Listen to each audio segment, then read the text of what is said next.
Less than 1 week ago, our world was turned upside down. Could you imagine spending months, over 80 hours a week, towards one goal, only to see it collapse right in front of you? That is what became reality to our team. A warm welcome, everyone. Welcome to our friends, family, and partners. My name is Elias Wawu, and I have the honor of being team leader of the Brunel solar team. Over the past year, we've been working on our newest solar car, Nuna 13. And today, we will be sharing our journey and the innovations we've been working on. Yet we stand here today completely differently than we had imagined. And I will shortly explain you why. In order to obtain data for our strategic modules, we conducted a wind tunnel test at Volkswagen's facilities in Wolfsburg. By measuring how the air flows around our solar car, we get crucial insights into how aerodynamic our solar car really is. We had almost conducted one full day of testing, and everything went well until it all went wrong. From a control room, our aerodynamic engineers control the wind speeds and angles of the wind in our tests, while our strategist controls and checks the data. Through a big window, we could see Nuna standing in the middle of the big wind tunnel. And it was through that window, one of our aerodynamic engineers could see it all going wrong. A shout echoed through the room, followed by mumbling words of disbelief. Nuna had crashed.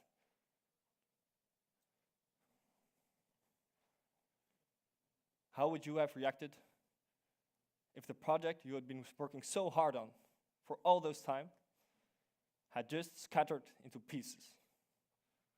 With fear, anger, or disbelief? As you could imagine, all our teammates reacted completely differently. We are a team made up of a vast variety of personalities. That is, in fact, exactly what makes our team so strong. But there was very few time for these initial reactions, because we immediately came into action. We first entered the wind tunnel, inspecting for any initial safety risks. Then we flipped Nuna back on our wheels for further inspection. I'm happy to tell you that no one got hurt, and we have a clear plan to follow on, to move on. In the following days, we have worked really hard. We've worked days and nights with our partners and alumni to see how we can improve things. And I'm happy to tell you that due to our hard work, we were even able to drive a testing day last Saturday, and eventually safely reaching target speeds of about 100 kilometers per hour. We have the confidence that Nuna will be able to fully recover, and we still aim for the first place in the World Solar Challenge in Australia.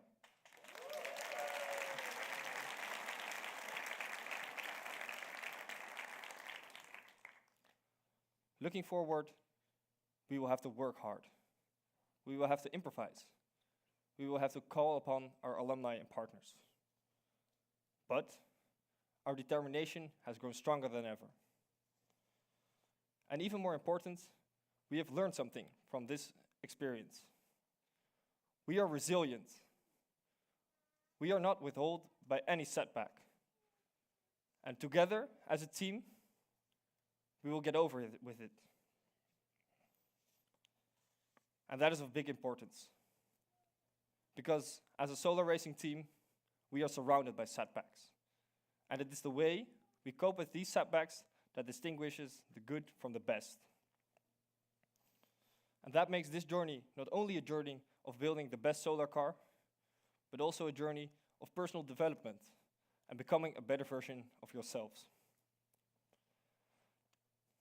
Standing here today, I am proud of how far we have come. We are not a group of individuals. We are one team. A team that builds upon the strengths of the past. A team that performs under pressure. And a team that grows through setbacks. We are resilient.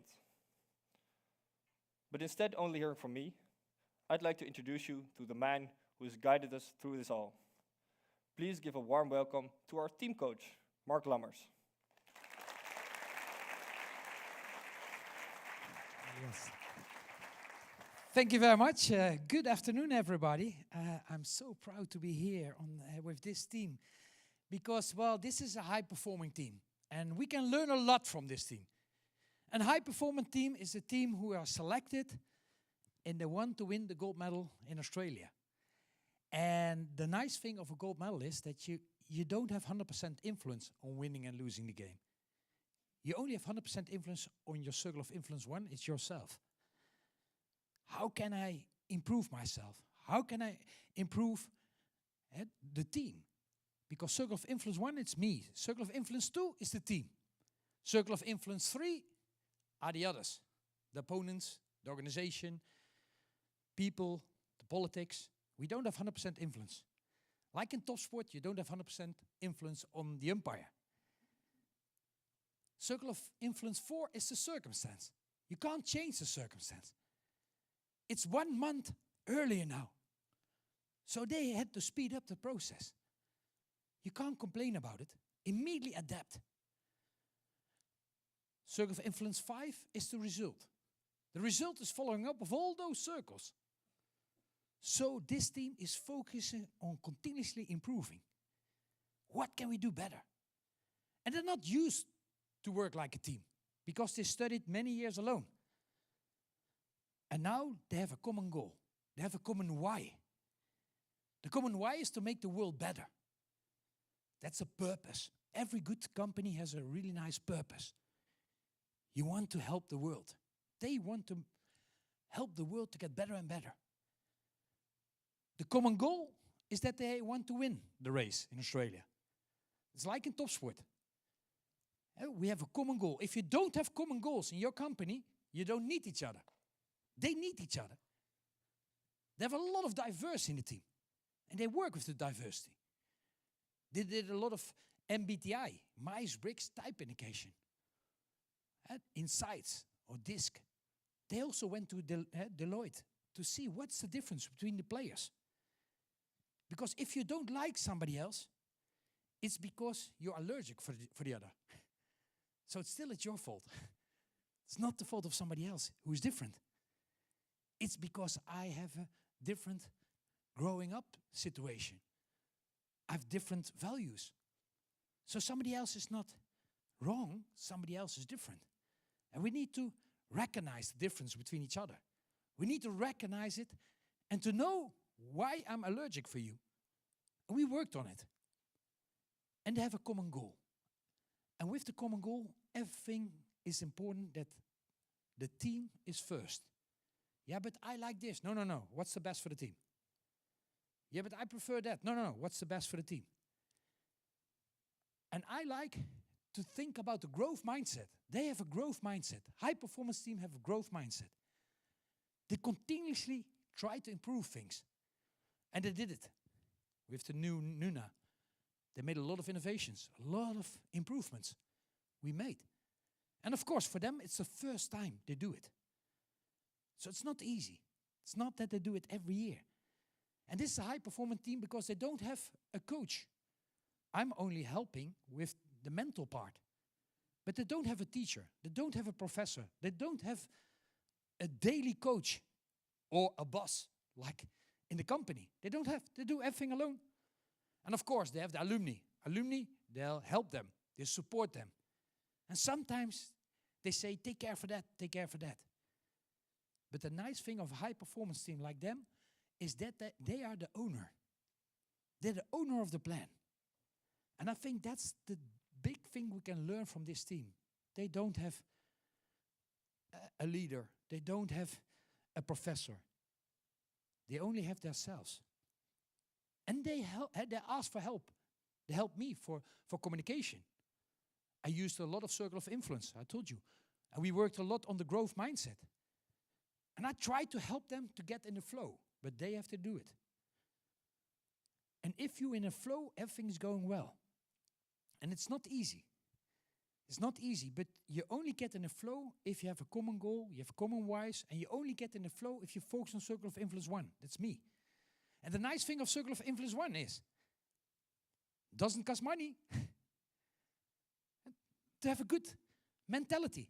Commitment, doesn't cost money. Be on time, doesn't cost money. Work 60 hours, doesn't cost money, costs energy. So we have a lot of influence to improve. People are only in the flow if they get recognition. So they need to give each other a lot of compliments, a lot of respect to get to the next step. What I really like of this year, of this team, is this team had the COVID period. That's not easy. 2-3 years, they were alone at home. And I think that is a big difference with the other teams before the COVID. And they have to work together and make that common improvements. They need to prioritize. They need to focus. That's not easy. Because everybody has their own quality, talent. I never won a game on my weakness. I never won a game on weakness. So why we focus so much on weakness? Focus on the strength of each other.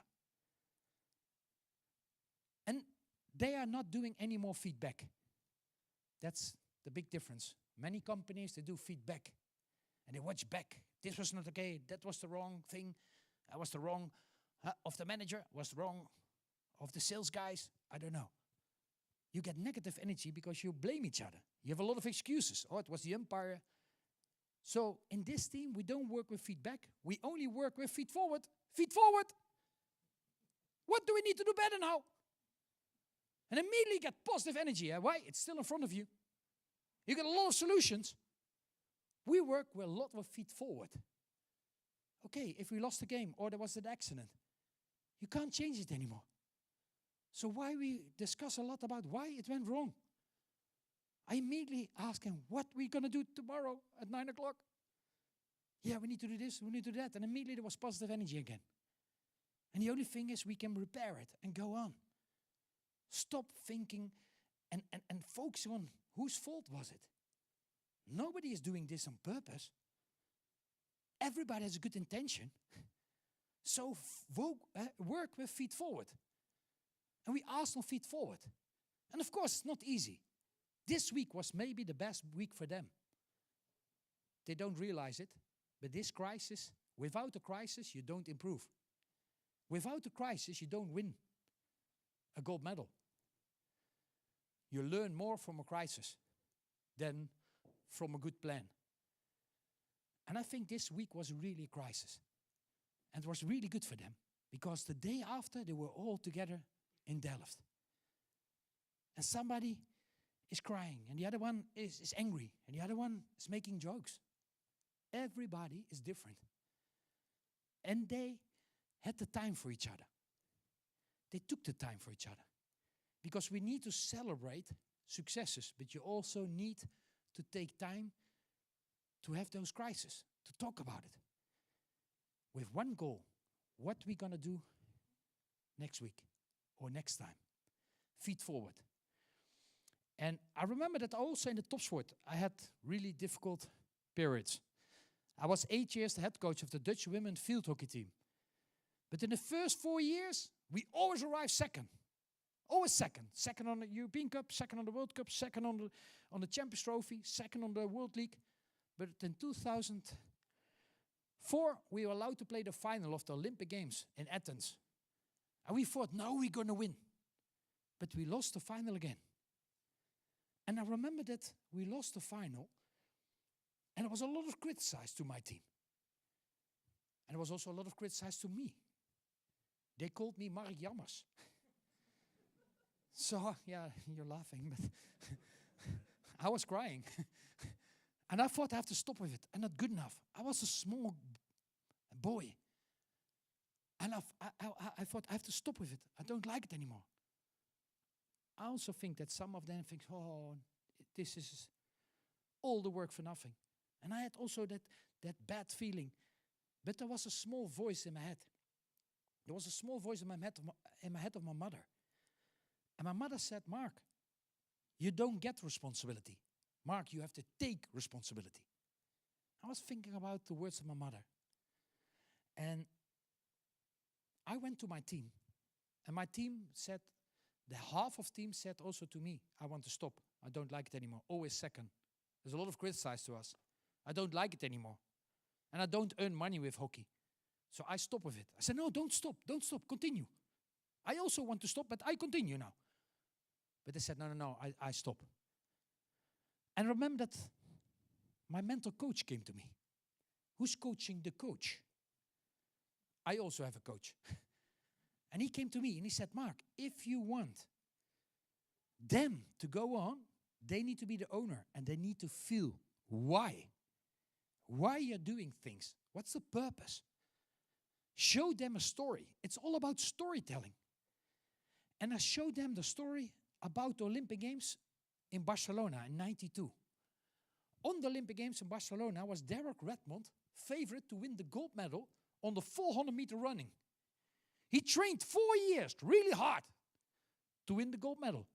But after 20 seconds, he broke his hamstring. But he didn't give up. He rised up and he struggled to the finish. He arrived as last over the finish. Later, he won the World Cup and Olympic Games. All my players saw the story and said to me, Mark, now I'll continue. Feet forward. I want to do the same. And they all continue. And 4 years later, we won the gold medal in Beijing. 2 years later, we won the World Cup. Sometimes we have to stand up one time more than we fall down. And we need to help each other. And that's why I want to finish my presentation with a small video about the Olympic Games in Barcelona in '92. And especially for this team. Because this week was the most important week maybe of the year. And they worked on feet forward. And I want to show you this story, because this story will tell you more than words.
When troubles come and my heart burdened be, then I am still and wait here in the silence until you come and sit a while with me. You raise me up so I can stand on mountains. You raise me up to walk on stormy seas. I am strong.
2 minutes and they'll continue. 2 minutes and they'll continue. They go on. Nuna rised up and she will continue. And without those struggles, I think we don't improve. So that's why I think this was a good week for the team. And everybody has to run their own performance. But if there's a problem, you can be there. It was not only his daddy, it was also his coach. Then we can be there. And we have a lot of fathers in the room here. So we need to support them. They need to do it. But if there's a problem, we are there. And I want to thank you very much for this 10 minutes to think about what can we learn from this team. Because we can learn a lot from them. Ask them, how do you work? How do you make a daily stand? How do you work with the communication? How do you work with the diversity? Ask them. We can learn a lot from this team. And we can learn a lot from two new people here, from Elias, the captain. He's coming back on the podium. And Tijmen is the manager of the technical part. So what can we learn from them? Thank you very much. And give a lot of applause for those two guys who is coming up now and make it happen. Thank you.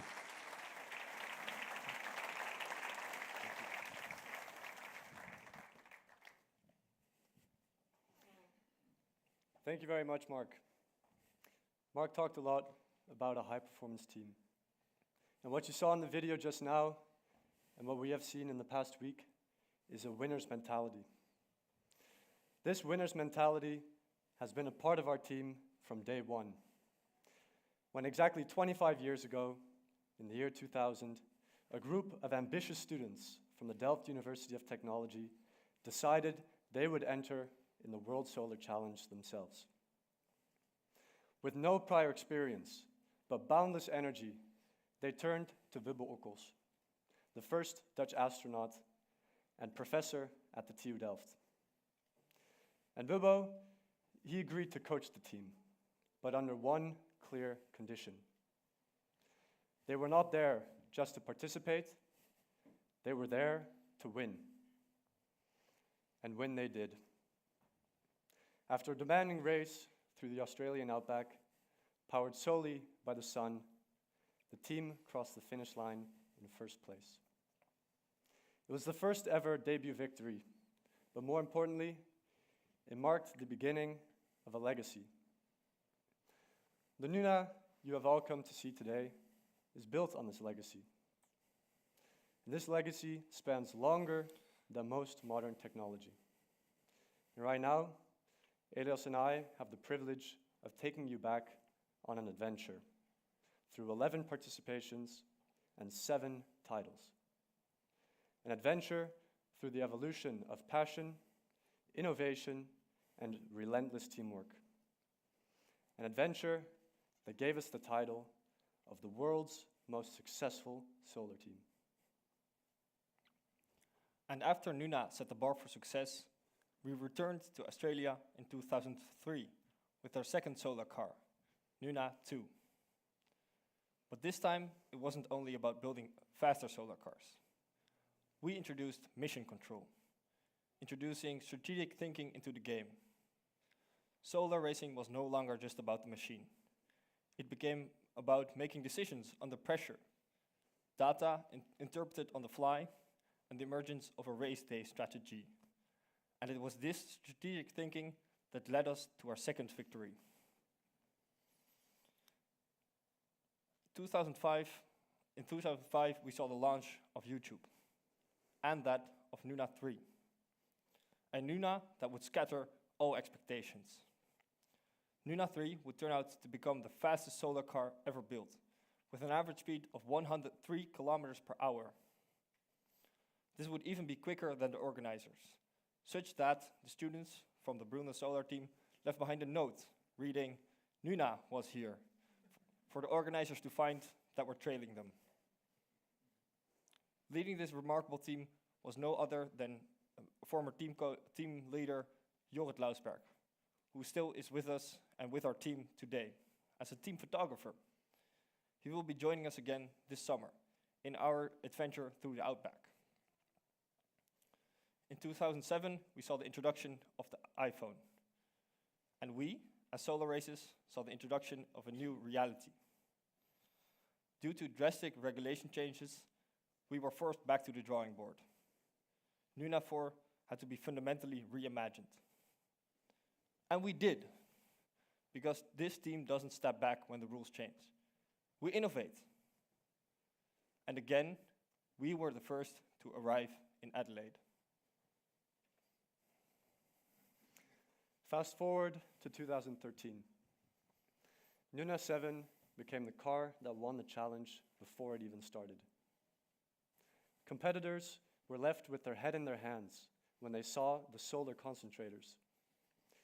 These mirrors unfolded out of the body and directed sunlight on a very small part of the solar panel, increasing local intensity by up to 1,000 times.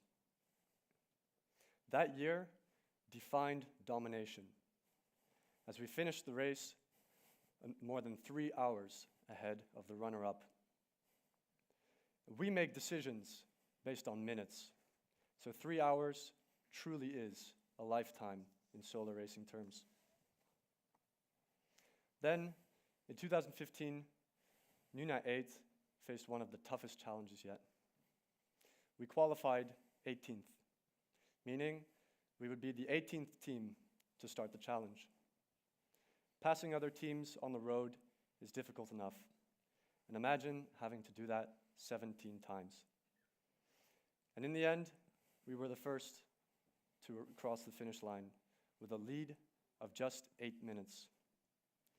From nearly last to first, that is perseverance.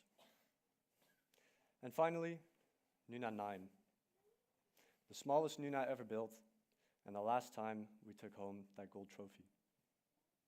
It was the end of a golden streak, but certainly not the end of a mission, because the heart of Nuna has never just been about trophies, but about showing what's possible with solar energy, about showing what's possible when it shows that sustainability and performance can go hand in hand. From an amateur team in 2001 to a global symbol of innovation. That's not just a timeline, it's a legacy. Built not just in carbon fiber and in silicon, but in sleepless nights, impossible decisions, and the unwavering belief that we must build a better future.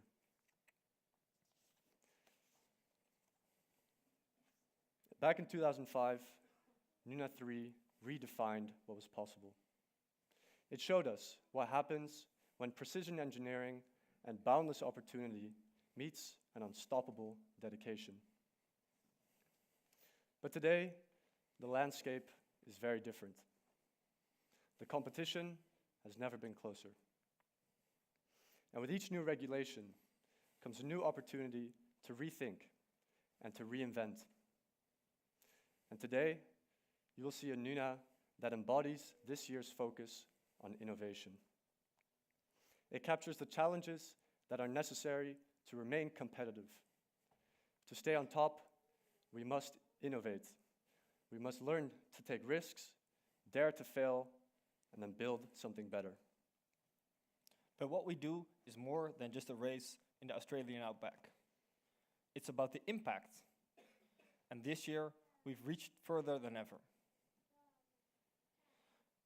We opened the doors to the next generation in the Netherlands and abroad.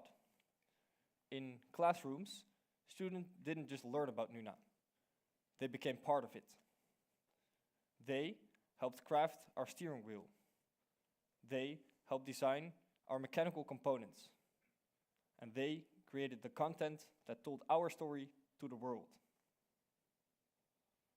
And together, we lit the spark of innovation and curiosity to the young minds who will one day maybe carry on our mission forward. Yet, leading this mission of inspiration and curiosity is not something we can do alone. I would like to introduce you to Marijn and Jans from our partnerships team, who will give a formal thank you to everyone who has stood by our side. Thank you.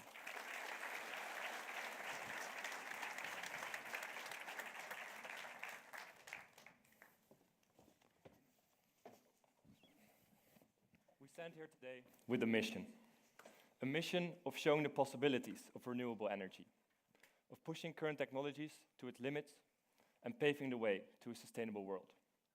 And we are happy to say that we are not alone in this mission, because building a solar car is no small feat, especially not when it's promising to be the most technologically advanced Nuna ever.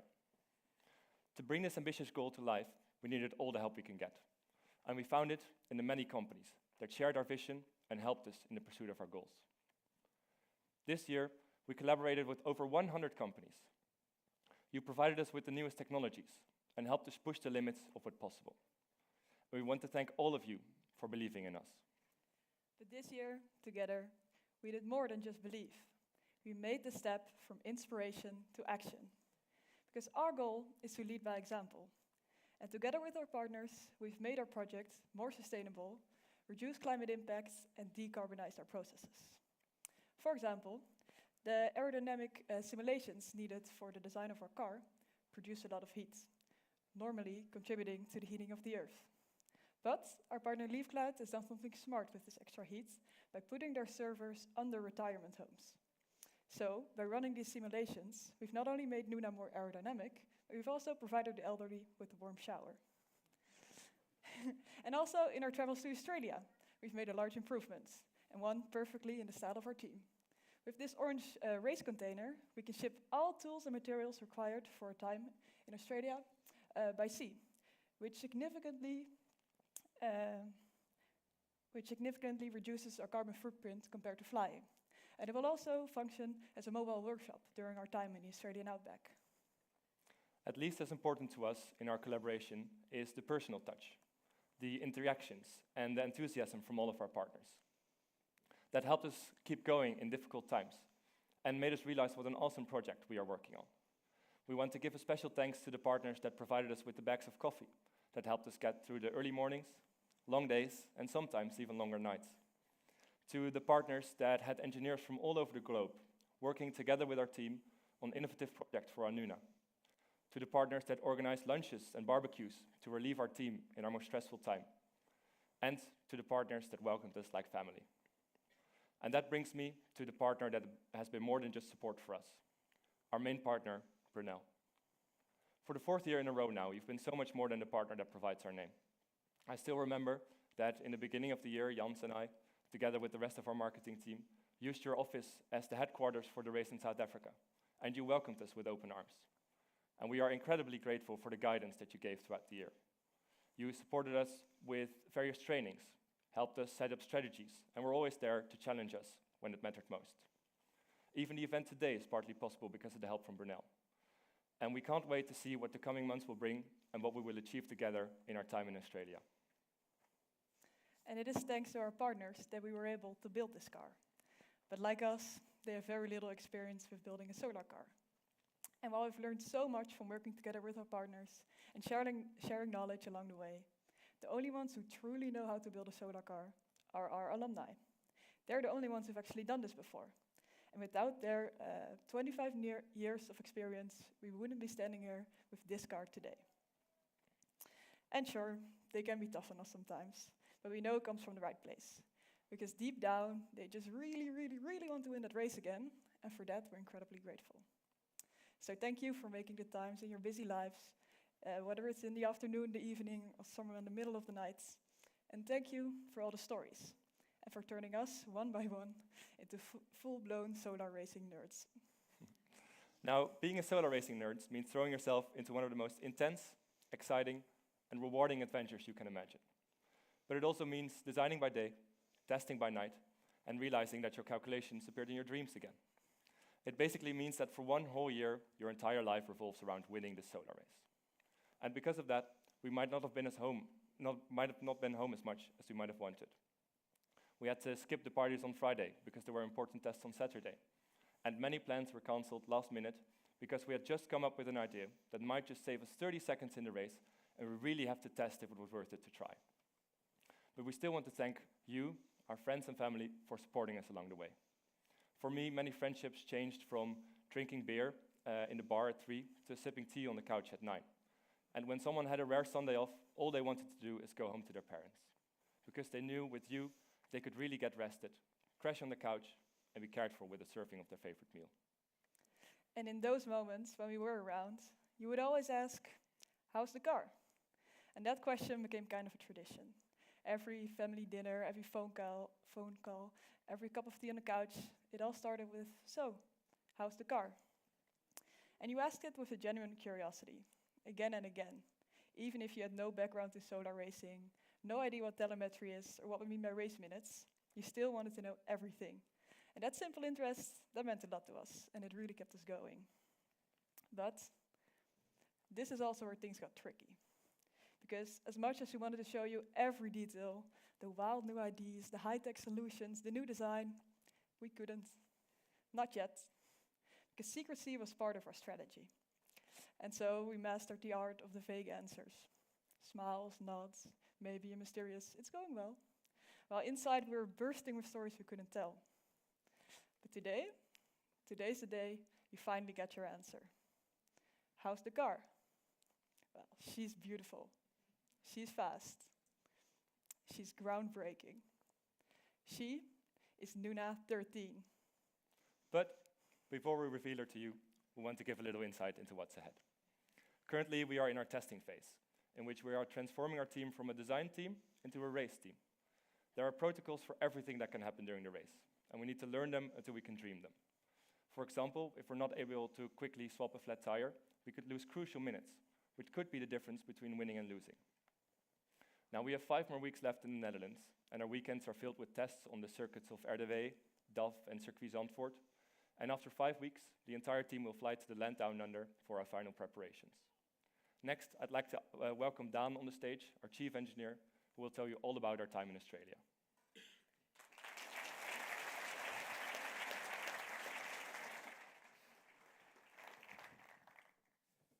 I'm incredibly proud to announce that in just 5 weeks' time, we'll be flying to Australia to participate in the Bridgestone World Solar Challenge, the World Championship of Solar Racing.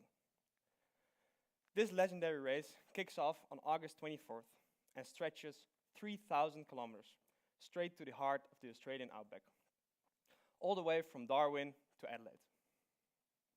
But this is much more than just a race. This is the ultimate test of technology, innovation, and teamwork.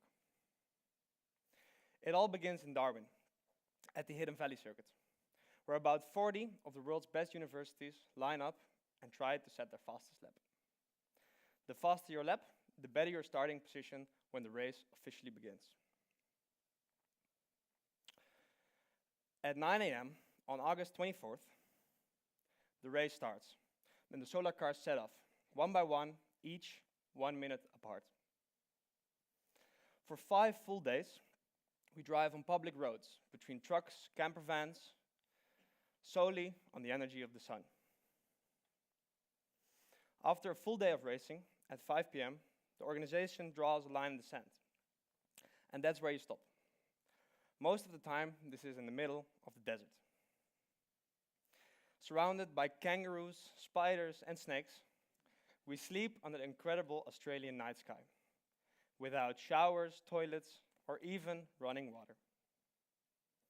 While most of us try to get a few hours of rest, our strategists work deep into the night, crunching the numbers and planning our every next move for the following day, full of adrenaline. And the next morning, our alarm goes off at about 5 a.m., and our team makes sure Nuna's ready to already capture the first few rays of sunlight. However, Nuna doesn't drive those 3,000 kilometers alone. We are with a crew of about 40 people, including our team, alumni, and media crew. We travel in a convoy, a moving team of support vehicles, with each vehicle having its own task in contributing to this one goal. First, out in front, we have our scout and weather vehicles. They are minutes up to hours ahead of Nuna, scanning weather conditions and checking the road for hazards, such as debris, potholes, and even kangaroos. Several minutes behind Nuna, we have our support vehicle, That's the home base for our main engineers. Their task is keeping Nuna in peak condition. After a full day of racing, they clean, inspect, and repair Nuna throughout the entire night. That's why during the day, they are mostly asleep. However, they must be able to jump into action at any moment. They have trained to be able to replace a tire in under 4 minutes, so we don't waste any crucial seconds during our race. And then, right behind Nuna, we have mission control, the brains of the operation. This is where we analyze data, track live performance, and make key decisions, such as target speeds, when to overtake, and also how to adapt to changing weather conditions. And while all of this is happening, we have our media vehicles. Their task is capturing everything, from boring pre-dawn meetings up to emotional finishes. After 4 full days of desert, heat, dust, and fierce strategy, we enter Adelaide. But it's not over yet. We enter a bustling city filled with cars, dogs, pedestrians, and even red lights. And we still don't want to waste any crucial seconds. Finally, we reach the iconic Three Rivers Fountain, the finish line. As soon as we cross this finish line, we look back at an unforgettable adventure. And to celebrate, we jump into the fountain, coloring it a watery orange from all the outback dust washing off of us after 5 days of not showering. That is the Bridgestone World Solar Challenge in a nutshell. However, this year it's tougher than ever. Every 4 years, the organization changes its rules to push innovation forwards. And this year, 3 major rule changes make the challenge even greater. First, our battery size. Our battery size this year is limited to only 3 kilowatt hours. That's only 1/3 of what it used to be. To put that into perspective, a Tesla has about 100 kilowatt hours of energy stored. And a typical gasoline car could carry up to 450 kilowatt hours of energy. That means that we're crossing an entire continent with only 3% of the battery of Tesla and less than 1% of the energy carried by a typical gasoline car. With such a small battery, it means we have even less of a buffer and means we are even more dependent on solely the energy of the sun. Second, our solar panel. This year, our solar panel size is increased from 4 square meters to 6 square meters. This sounds great, right? More area means more solar energy. Well, yes, but no. A larger solar panel introduces major mechanical, structural, and aerodynamical challenges. To give you a sense, our solar panel is now the size of about a parking space, mounted on top of a race car, being able to maintain stability at highway speeds while all having as little drag as possible. And third, the timing. As larger solar panel doesn't necessarily mean we have more solar energy this year. It's because the organization changed the timing of the race from October to August, from the Australian spring to the Australian winter. This means we have less daylight, lower sun angles, and even less overall solar radiance.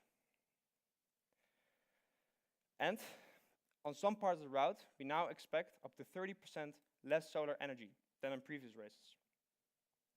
And if that all wasn't enough, it also means we have 2 months less of development time. So, we have more to do with less energy and in even less time. But we at the Brunel Solar team don't panic. We innovate. Where others see crisis, we see opportunity. These new rules pushed us to think smarter, act faster, and build better. Because we believe that innovation isn't just about breaking records.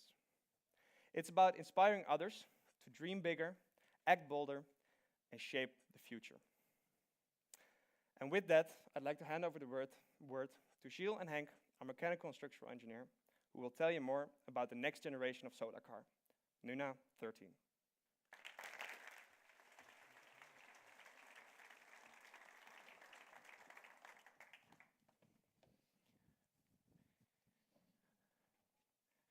Thanks, Dan. At every turn, every decision, and every challenge, we've chosen courage. That's why today we're proud to unveil the innovations that will define the next chapter in our journey.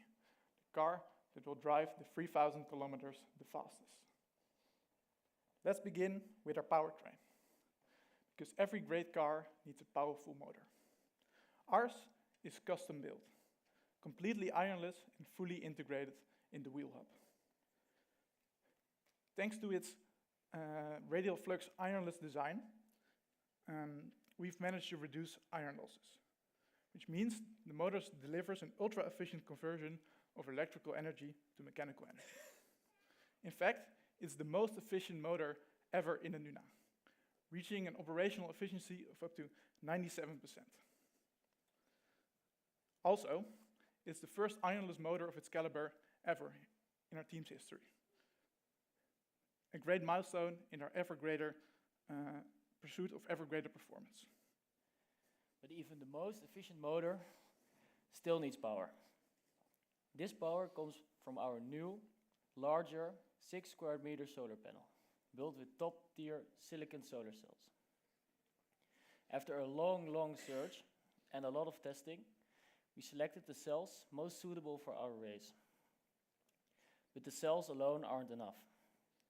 Through optimizing the interlinking, the spacing, and the placing of the solar cells, we created the most efficient solar array possible.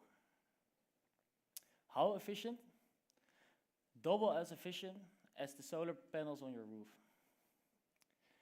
This year, like Dan said, is extra challenging, since we have to race with less solar irradiance. With this efficiency, we get all the energy there is to get. But the challenges don't stop there. As mentioned before, this year we can only have 1/3 the size battery as previous editions. Only 3 kilowatt hours. For reference, that's 13 times smaller than the average electric vehicle you see driving on the road today. Yet, with Nuna's extreme efficiency, we could still drive 300 kilometers on battery power alone. But smaller doesn't mean weaker. With our custom-built battery modules, we have an energy density that's 40% higher than EVs you see driving on the road today. All these components has to be carried by a safe and, very important, a fast structure. While creating the body of Nuna 13, we tried to minimize the weight while still creating a safe racing car. As Nuna survived the crash, we're proud to see that you could survive this. How did we build this structure? For this year, for the first time in 25 years of solar racing, we used pre-impregnated carbon fibers. This gives us more control over the composite materials. This was a complete new and challenging process for us. At Paul Dijkstra Composites, we built our ultralight body of Nuna 13. With their help, modern equipment, and Friday beers for good fortune, we created our ultralight structure, built to survive the 3,000-kilometer journey through the Australian outback. Now the only question remains is, what shape are we giving this body? Aerodynamics is king in solar racing. Less energy being used to push the air out of the way means more energy we can use to drive our car forwards. This year, for the first time in more than a decade, we are allowed to bring 6 square meters of solar panel. Fitting such a huge panel, the driver, and all other crucial components that make up a solar car is all part of a huge puzzle. To solve this puzzle, we created an automated shape solver, computer program that generates thousands of aerodynamic body designs within our defined boundaries. To evaluate these designs, we used computational fluid dynamics simulations. which calculates the airflow around our designs. To evaluate the drag of our solar car. These simulations take a lot of computation time and are computationally very intensive. Thanks to a 100 times increase of our computing power provided by HPE and the supercomputer of the TU Delft, we reduced our simulation time from 13 hours to only 40 minutes, allowing rapid iterations and optimization like never before. As any good engineer knows, though, theory needs to be validated with actual test data. That's why we turned to our partner, the Volkswagen Group, to validate Nuna in their state-of-the-art, full-scale wind tunnel, using actual wind conditions on our actual car. As you all know, though, this test ended abruptly in a way that no one could have foreseen. Nevertheless, I'm still proud to say that we still managed to gain valuable data on the aerodynamic performance of Nuna. For example, it was an amazing moment to see our car reach a negative drag coefficient in the wind tunnel under high wind angles. This means Nuna was not being pulled back by the wind at that time, but was actually being pushed forward. It was something that the Volkswagen engineers told us they had never seen before, and a true testament to the clever design of Nuna. These results give us the confidence that Nuna will perform under the harsh wind conditions of the Australian outback and reach that finish line first. So what's the result of all these optimizations and testing? Well, it's a body shaped not just for minimal resistance, but to perform in real-world wind conditions. But there's something else, something more. This year, no matter how hard we try, we will have less solar energy than before, due to the timing of the race in the winter. But we want to win. So slowing down, that is not an option. Exactly. Luckily for us, the sun isn't the only natural energy source. What if we could tap into the wind even more? Just like a sailing boat. Yes, but a bit more complex. You see, when you're driving at high speeds, the wind always feels like a headwind, like when you're cycling. But it still carries energy. Energy that we can work with. I will demonstrate how this works. The wind carries kinetic energy. This energy can be used independent of the direction of the wind. A sailing boat cannot sail against the wind, but this should be possible. Here you see a demo car with a turbine. When I am creating a headwind, the car moves forward against the direction of the wind.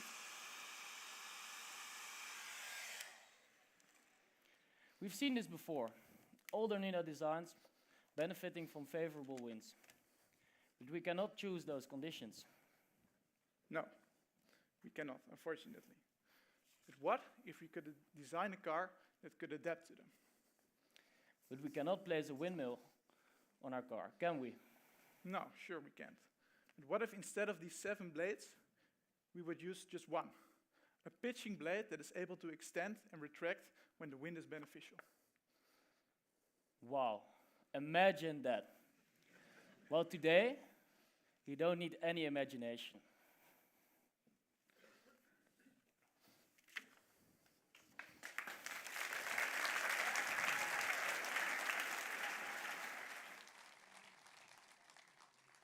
To our dearest partners, friends, family, and solar fans, I will not hold you in suspense any longer. After months of designing, building, innovating, and testing, after many ups and downs, setbacks, pushing our own boundaries, and making mistakes, but learning from those mistakes, growing as an engineer, as a person, and as a team. The moment has finally arrived. With pride, I now present to you our newest solar car, Nuna 13.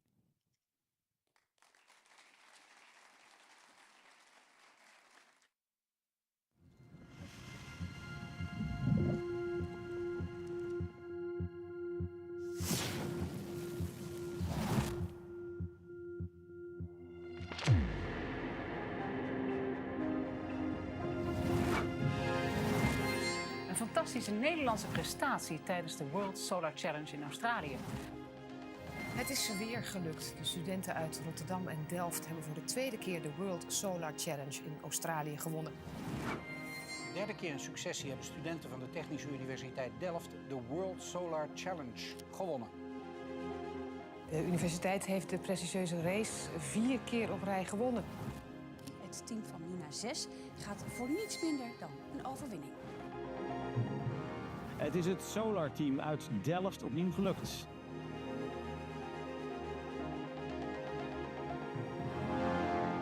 Goedenavond, vandaag is het de dag van Delft. Nuna 9 ligt een straatlengte voor op de rest van de concurrentie.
Team! Nuna! Team! Nuna! Team! Nuna!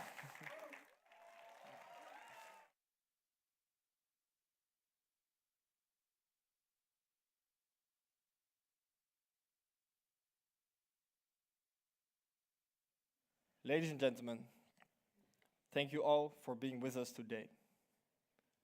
To join us in our journey about a legacy, about resilience, and about innovation. In a moment, you will all be welcome to the Great Hall for an exhibition about 25 years of legacy, about our milestones, about our victories, and about our race-winning innovations. For now, I would like to welcome Brunel to the stage for a photo moment. And after that, you will be welcome to see Nuna from close up. Thank you all for being at the Car Reveal of Nuna 13.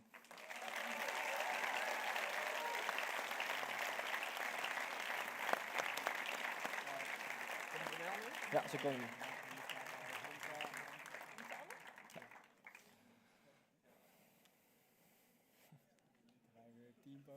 Ja.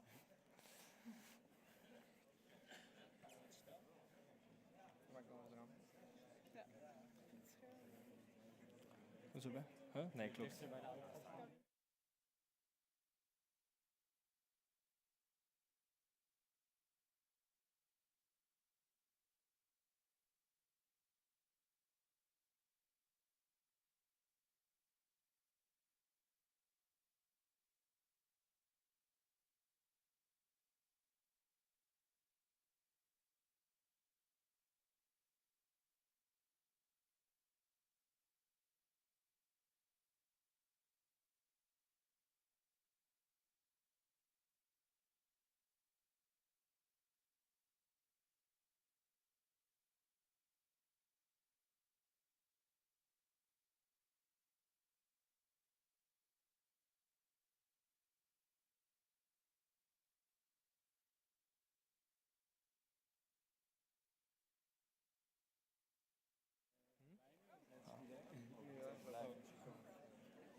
mensen voor het podium gaan staan en de rest kan gewoon van het podium. Thank you, everyone.